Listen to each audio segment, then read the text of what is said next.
I'm going to introduce you to retired Chief Dr. Karin Montejo. Karin used to be a division chief with Miami-Dade Police. She has worked in many different departments and has a lot of experience. She's held ranks of major, captain, lieutenant, and sergeant. She's worked in investigations, patrol, and administrative assignments. Not only has she done all that, but she managed to complete a PhD in global leadership, where she specialised in corporate and organisational management, and that was at Lynn University. And one of the things she looked at there was promotional opportunities for women in policing.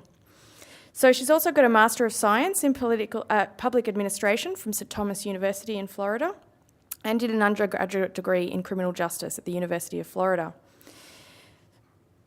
Karin is committed to providing training to assist women in policing to be competitive in the promotional process. And so she likes to look at doing hands-on interactive training and making sure that women who work in law enforcement are better equipped to handle the challenges of leadership. So without further ado, this is what Karin is going to talk to us today, looking at the ability of women to achieve promotional success in policing.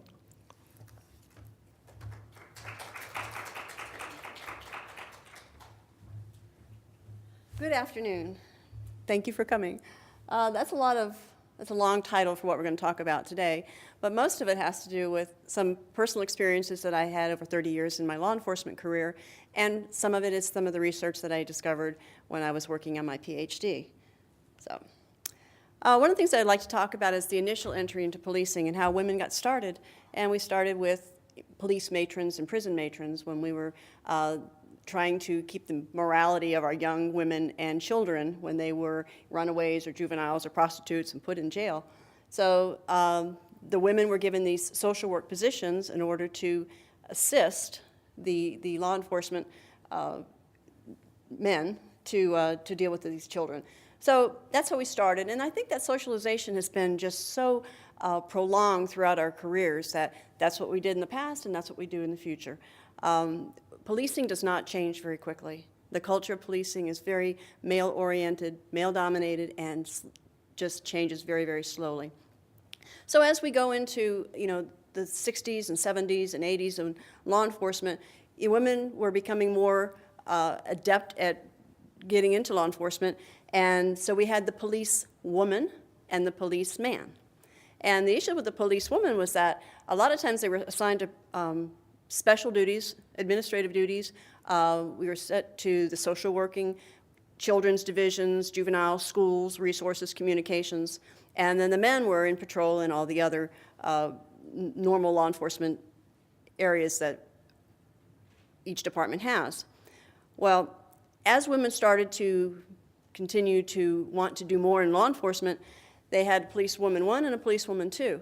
But very often these policewoman positions were not available, did not allow you to promote to the rank of sergeant or above. So if you had any aspirations for being other than a police officer, policewoman, it wasn't going to happen.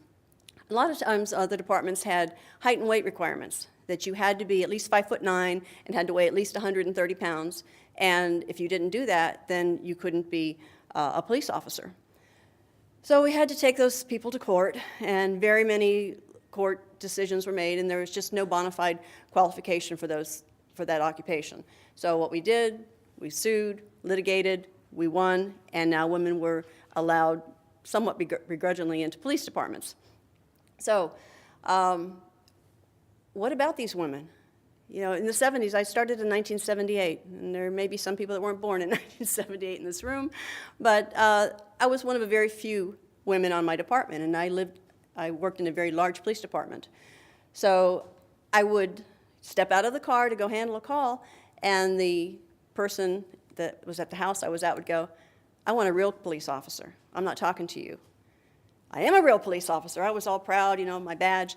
And he said, "I'm not talking to you." So I'd have to get back in the car, clear the call. The call would come back in again. I'd take the call again. And I went back to this house 4 different times. And the man said, "Are you the only cop working today?" And I said, "For you, I am. Now, let me try and resolve your issue." And it was minor. But his perception of a real police officer was a man. And God forbid I had a partner that was another female, because it'd be, "Oh, look, she brought her girlfriend." And it was very difficult to be taken taken seriously when that was their perception of policing. And then how do people get their perceptions of police officers? We get a lot of it from the media. We get it from TV, from movies. And one of my all-favorite horrible shows was Charlie's Angels. And it always started out, once upon a time, there were 3 little girls who went to the police academy. Well, great. That really is going to help the perception of women in policing. And of course, they were blonde and cute and jiggly, but they weren't police officers, they were private. So those perceptions are not good. And unless you have a personal contact with police officer, female police officer, then you go to the urban legends. Because I know somebody who saw something that knows somebody, and those urban legends are perpetuated. And women in policing are targeted the minute you walk in, because it's like, don't you ever not go to a call. Don't you ever not take a response to an emergency call. That would never cross my mind. Well, we know somebody who did this. Well, who was that? Well, it doesn't really matter. I don't know if it ever really happened. But there's always urban legend, and it's always, from the time of the 70s till now, it's still very prolific. This woman didn't do this woman didn't do that. Now, there are men that didn't do the same things, but we're focusing on the women. So, and then I went to my research, and I wanted to find out, because I teach around the country and I've taught around the world, and there were a lot of anecdotal stories I had from women that said, every time, one of the biggest areas was maternity leave, and every time I take maternity leave, when I come back, I have to prove myself all over again. It's like I had a lobotomy instead of a baby. I'm stupid now. And so I was curious to see if maternity leave was going to impact women in their promotional, in their advancement. Very surprised with those findings, and I'll show them to you in just a second. So some of the critical issues that we deal with for women in policing, we all heard of the glass ceiling, and that, has been cracked. There are women who have achieved positions of command in law enforcement, but we still are very much the minority. Some of the earlier presentations today were talking about, only 3%, only 8% of women involved in some of the UN peacekeeping, I think. People are able to eventually get to that, through that glass ceiling. It's cracked, but it's still there. And it's so frustrating because we have such great leadership components and such great leadership ability if someone would just give us a chance. So we're working on the glass ceiling. But before you get there, sometimes there's a glass wall. And I'm going to talk a little bit about the pink ghetto in a minute. But if you want to go to a certain assignment, you can see it. You can see it through the glass wall. But you're not going to get an opportunity to do that because they have somebody already. It's not even a promotional issue, it's a line issue. And so you see it, you want to get there, but you need someone to help you get there. And we don't have a lot of mentors and we don't have a lot of sponsors. So not even going up, but getting to places that are not traditionally female assignments becomes an issue at times. Now, is anybody familiar with the term the pink ghetto? We have blue-collar workers, we have white-collar workers, and the pink ghetto is, in general employment, the lower paying jobs that are normally for women. In law enforcement, we call the pink ghetto, again, like the social work things with the human resources, communications, juvenile, sex crimes, domestic violence. And let me just say right here and now that I think that all of those assignments are important, and men and women can do them, not just women. And you want your best detectives in there, not just because they're female. And I always thought it was odd for women. When I ran the sex crimes unit, I had male and female detectives that worked for me. And sometimes the female detectives were more critical of my victims because there but for the grace of God, somebody could have made that same bad judgment call and been in that situation. Or not that we use this type of interrogation or interview, but what were you thinking? What were you doing? The men, on the other hand, if a woman has just been violated by a man, now they have somebody who is someone male who's going to help them get through this, is going to help them heal. So sometimes that's a good mix there as well. But you want to get your women out of just what we consider the pink ghetto. Put them in homicide. Let them apply for homicide. Let them apply for internal affairs. Let them apply for Homeland Security, which are high-profile assignments, so that if you're going to try and get promoted and get noticed, you're in a position where you're going to be seen. Get out of the pink ghetto. Then we'll go through the labyrinth, and there are some departments that will say, yes, we are fully committed to women in policing. But this is the maze that they're going to send you through to try and get through it. And you think, oh, I'm almost there, boom, hit the wall, and you've got to backtrack all the way and start all over again and take another tactic. So it's never a direct line. It's very rarely a direct line when you're trying to get through a promotional process in law enforcement. And the last one I have here, I call it the glass cliff. And when you want to see diversity within an organization, you certainly want to make sure that you have the best person for that job, not just because she's female. And when they are just going to put a face to the department and say, look, we have a girl, and I'll get to the girl in just a second. We have a girl on our department. You put them in a position to fail. So the glass cliff is where you've just been put out here to hang, and if you succeed, the response is, it wasn't that hard anyway. And if you fail, it's, I told you so. She's not good enough for that job. So we don't want to put anybody on a glass cliff. Real quickly, one of the issues that I teach has to deal with sexual harassment. And there are some really fine nuances with sexual harassment, and one of them has to deal with the word, to me, girl. Because when you start talking about women in a different frame than men, if you say, go ask that officer and he'll help you, or those girls over there can help you. Officer, girls, I don't have any 12-year-olds working for me. They are women, they are officers. So that was always an issue, and a lot of the people in my classes when I teach this just shake their head and look at me like, what are you talking about? But there's a distinction. It's very fine, but it starts to get a little bit bigger and bigger. All right, so I went about my study, and I wanted to find something that would help women do something for themselves instead of focus on the obstacles that women are dealing with when we deal with law enforcement. And I wanted to find out how it impacted their promotional opportunities. And my first hypotheses had to do with job assignments. And it was my belief that the more varied job assignments that you had and the more non-traditional female job assignments that you had would help you in your quest for promotion. That didn't work out. What happened, as I come to find out after I had time to review this information, was that most of the female chiefs that I spoke to had been on for 25, 30 years.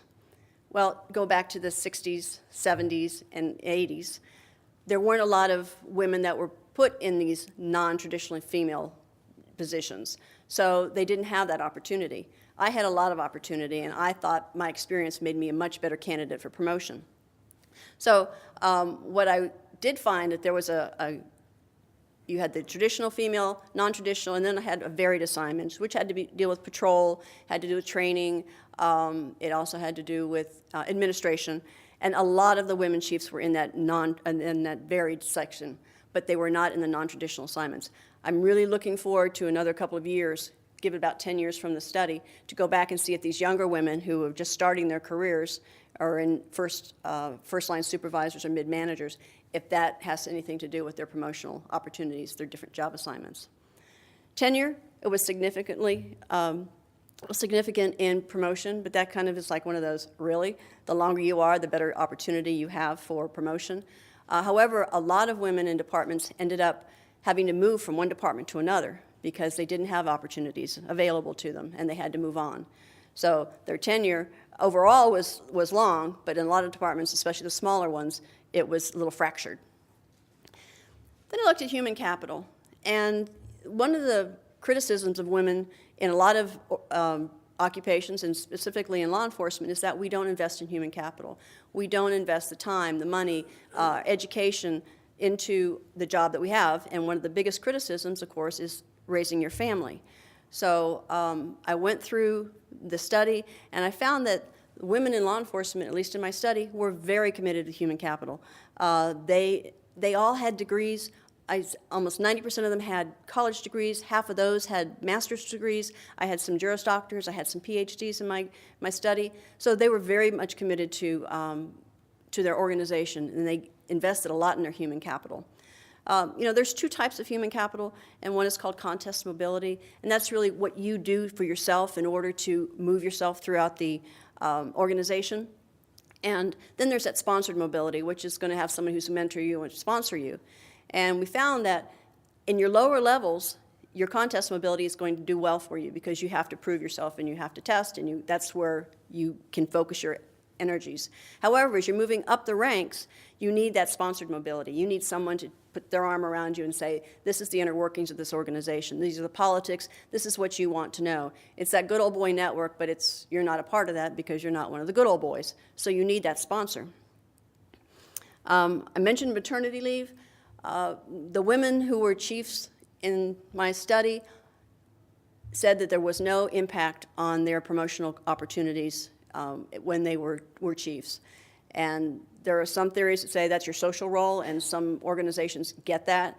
But the younger women are still feeling the negative impact for their taking maternity leave. I just came back from Uzbekistan last November, and they have a very unique maternity leave. They get up to 3 years, and it counts towards their tenure, and you can have 3 terms of maternity leave. So if you have 3 children in a row, your tenure starts at 10 years. So you actually have to be on the road for a year, and you have gotten your tenure. Very interesting over there. And the last part here was on mentoring. And most of the women in my study, only 10% of them said they had any formal mentoring. And that's an area we just do not do well in. Departments don't mentor. It's cost a lot of time, energy. So you look toward the informal mentoring. And about 60% of the women said that they had some type of informal mentoring on in their organization as they were trying to get through their promotional process. However, 92% of the women in my study said, we mentor other women. I hope that's right. You know, I didn't see it as a informal mentoring where I meet with you periodically. I think it's sometimes I'm a sounding board, I'll give you some information, but I just don't think we still provide our younger women with the tools that they need in order to understand what's expected of them down the road. So mentoring, although they say that they are very involved in mentoring, I think we need to make sure that it's more than just a counseling or a, hey, how you doing? All right, so I asked the women in the study, what is the most important factor for promotion? And if you'll see, these are their responses. And a lot of them have to do with themselves. You know, I'm a hard worker, and a lot of women believe that if I work really hard, somebody's going to look out there and say, what a good job you've done, and I'm going to promote you. That's not happening. We are so bad about tooting our own horns and just saying, you know, I did this, keeping track of your accomplishments. People need to know what you do, and you need to speak up. We don't do that very well. Education, their ability, you know, interpersonal skills, communication, those are things that we look for in leadership positions, and yet they're considered soft skills. We're always looking for the strong man, but that's not what you're dealing with in leadership. Their desire, well, okay, again, that's a personal issue. These are all things that they think were important to promotion. Then I asked about their obstacles. And right up on top, and this continues to be the highest of all my responses, is the good old boy network. And you just will never be one of the boys. As much as you will be part of a team, a part of an organization, you will never be one of the boys. So how do you get into the good old boy network? Well, you make sure that you have good networking. I had a lot of help in my career by a lot of good men and women to help me get prepared. So you make your networking connections and you follow through. There was Secretary of Energy, I think her name was Elizabeth O'Leary, and she said, the one thing I wish I'd done more was to go out to lunch. And that's true. You need to get out of your office. If you're in an administrative position, get out, socialize, go to lunch with your peers. Your peers have friends that are going to be supervisors. Make those connections. I used to sit at my desk a lot because it was quiet at lunchtime, and I would get a lot of things done. But it didn't help me. It didn't help me get out there and find out what was going on within my organization. That was something I learned the hard way. So the good old boy network you can get into, but you'll never be part of it if you can just access somebody who's there and get that information to you. Personal issues, family issues, those are things that continue. I don't care how much we think we've got it all. Most of the time, the majority of the family issues fall back on the women in any particular occupation. Now you have women, you've got your children, and for people that are my age, now you have your parents. So you really not only have to deal with your children's issues, now you have to deal with your parents. And sometimes that's even a little more scary than dealing with your children. Being female, that's an issue that you can't fix. You're female if you're going to have the job, but you have to be able to understand that your organization, some organizations still to this day don't have any women in policing in their organization. They have some small departments. A lot of women are the only supervisor, the first woman, the only woman. You've got people that in positions that they say, well, we have enough. We have enough of you. Well, how many is enough? You know, on average within the United States, we have less than 10% women in policing. And when you get into supervisors, it's less. And when you get to smaller departments, it's even less. I was very thrilled to find the Australian numbers are extremely, you know, higher, much higher than they are in the United States. I shouldn't have said I'm extremely happy to hear that. I'm glad somebody's doing the right thing. But, you know, we talk about 15% being tokenism. And very few departments in the United States have reached 15%. And once you get there, it's like, okay, we're done. We don't need to go any higher than that. I'm going to give you some numbers from my department, and we've done a little bit better overall. But I'd like to find out where these numbers are now across the country, if these numbers have gone up or down. You know, very often there have been consent decrees where people are required by law to bring in a certain number of females and making sure that we're complying with the law.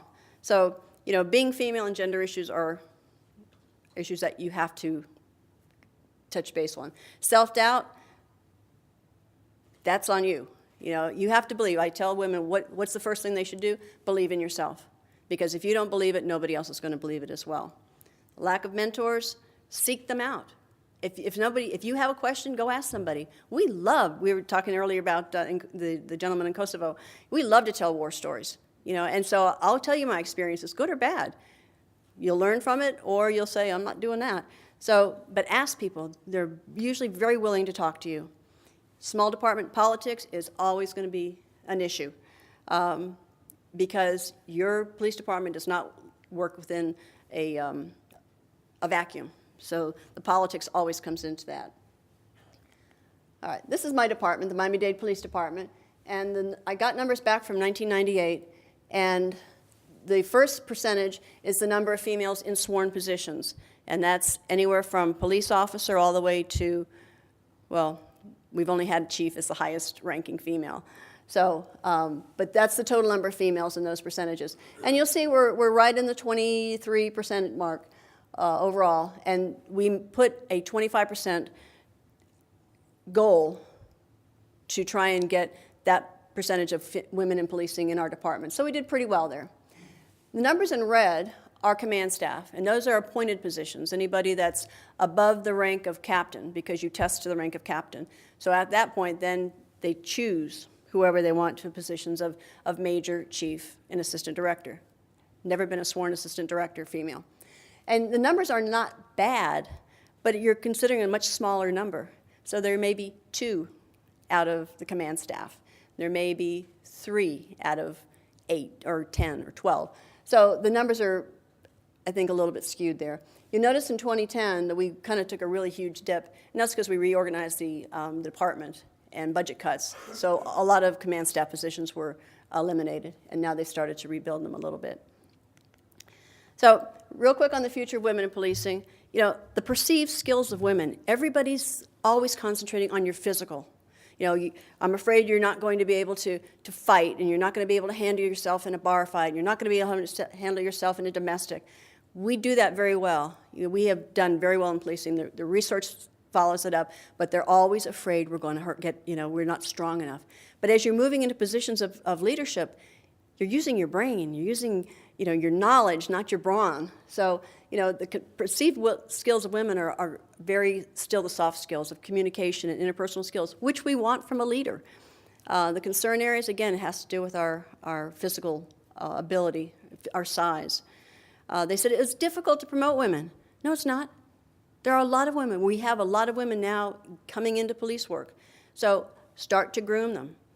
70% of women ask that I would like to be promoted. They want to be promoted. Make sure that they're part of your group that you are going to start to groom. The numbers of women increasing, I don't know. I was just talking to somebody today. The numbers I use for my study are now 10 years old. Nobody's done a study on women in policing in the United States since then. I've been regenerated, and I'm going to try and go back and do this again. But we need not to slide back. People fought very hard in the 60s, 70s, and 80s to get to where we are today, and we can't slide back. We've got to stay and say, this is important that we have this representation in law enforcement. These are some of the recommendations back from 1998, and they're lovely recommendations, but there's no teeth to them. And if I went back to those agencies and say, what have you done to do that? They'd say, let me get back to you on that. There's just been nothing there that is concrete. And there you go. Thank you very much.